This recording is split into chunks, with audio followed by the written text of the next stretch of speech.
جی چار بیویوں کو ایک گھر میں رکھنا، چار بیویوں کو ایک گھر میں رکھنا جائز ہے یا نہیں، اور ان کی اولادیں آپس میں محرم ہوں گی یا نامحرم؟ اولادیں تو سب محرم ہوں گی کیونکہ باپ سب کا ایک ہے، تو سب بہن بھائی ہوں گے آپس میں، باپ شریک۔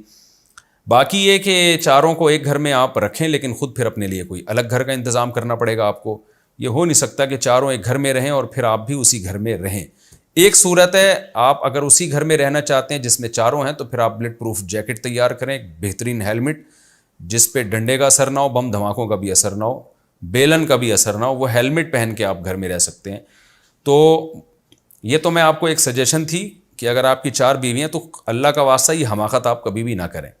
باقی شرعی مسئلہ کیا ہے؟ شرعی مسئلہ یہ ہے کہ بیویاں اگر راضی ہیں آپس میں ایک ہی گھر میں رہنے پر تو رکھ سکتے ہیں، راضی نہیں ہیں تو پھر ان کو ایک ہی گھر میں ٹھونسنا یہ جائز نہیں ہے، کیونکہ سوکن کو سوکن سے طبعی طور پر ایک نفرت سی ہوتی ہے، وہ نہیں برداشت کرتی اس کے وجود کو۔ ہمارے نبی کی کا طریقہ ہمارے سامنے ہے، آپ صلی اللہ علیہ وسلم کی 9 بیویاں تھیں، 9 کو الگ الگ گھر دیے، اگرچہ چھوٹے چھوٹے دیے لیکن دیے سب کو الگ۔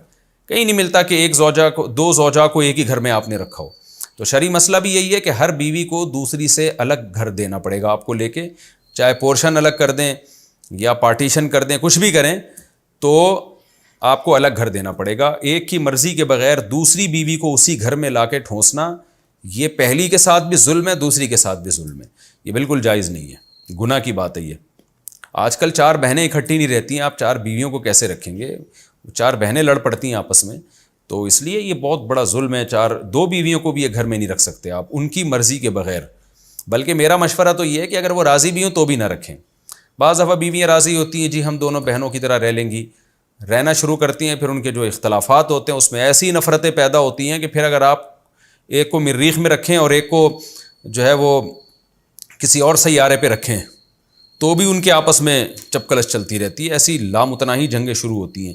تو اس لیے بہتر یہی ہے کہ بھائی ان کو الگ الگ رکھیں آپ، اور ایک دوسرے کی مرضی کے بغیر تو اکٹھا رکھنا جائز بھی نہیں ہے ان کو۔